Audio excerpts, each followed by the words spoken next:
I have to admit, I never farmed before, but the problem I see with a lot of farms that I visited is they didn't really have a plan for what they're doing. They just thought of one thing, did another thing, then just went on from that. So a lot of their work is actually just fixing the old stuff that went wrong.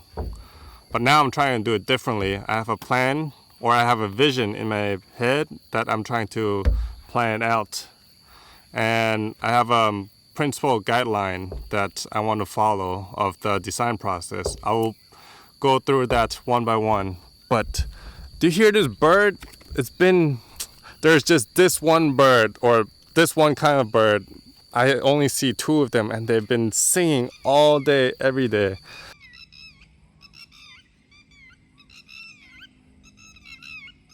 I'm trying to find out what it is, but I'm struggling. I've been using this Merlin app. You put in the size, the color, and where you saw the bird, and it will create a list of possible birds for you.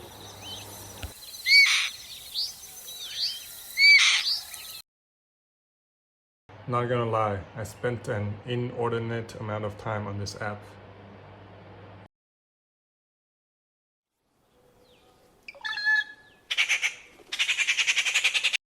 They go kick, kick, kick, kick, kick, kick.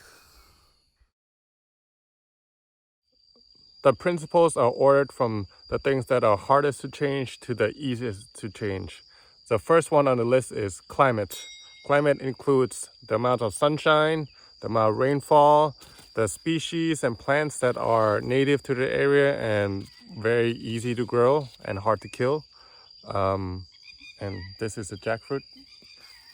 It's not ripe yet. If it's ripe, you can smell the sweet and a bit pungent taste depending on the people. I love it. Thailand is basically on the equator, so the amount of sunlight and the temperature pretty much stays the same all year. As for the rain, it's divided into wet season and dry season. I'm oppressed. Scientific term right here. With climate, you can't really change the climate because the scale is so big unless you are some crazy tech bro like Bill Gates trying to change the hurricane patterns and stuff like that. The second principle on the list is landforms. So that's the elevation, the slope of the land, the dips, the valleys, where the hills are. And you know more about that is through maps. You have the regular map that shows the distance between two things, but also the elevation map, which is the topographical map. We want to know detailed information about our landform because it ties in heavily into our third principle, which is water. Landform dictates how the water flows throughout the land. So you won't see water high up in the mountains so much. Water collects in valleys, which turns into creeks, streams, lakes, ponds, then flows out into the ocean. So by knowing our landform, we can see how the water will flow out through our land and try to use the water most efficiently because water is the most limiting factor in growth. So we want to maximize our growth and maximize our yields.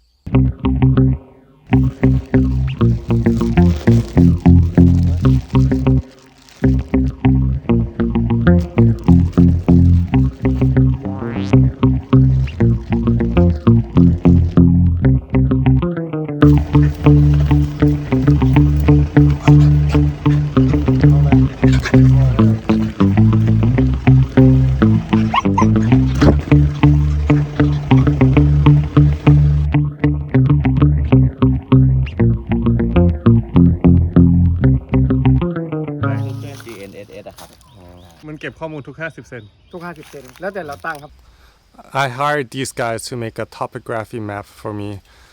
Basically, they walk around throughout the whole land in a grid pattern, 50 by 50 centimeters, and their GNSS device, collects data from the satellite, which includes the latitude and longitude, along with the elevation.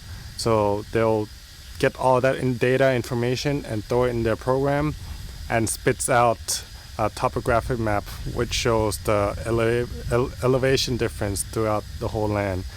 And I want it to be a 50 centimeter elevation difference because that's the right amount of detail I want for the land. This Australian guy, Yalman, came up with these principles. So I'm going to use them to order and design my farm from the hardest things to change to the easiest things to change. I want to get the farm as efficient as possible and do the least work as possible because there's definitely going to be a lot of work to do.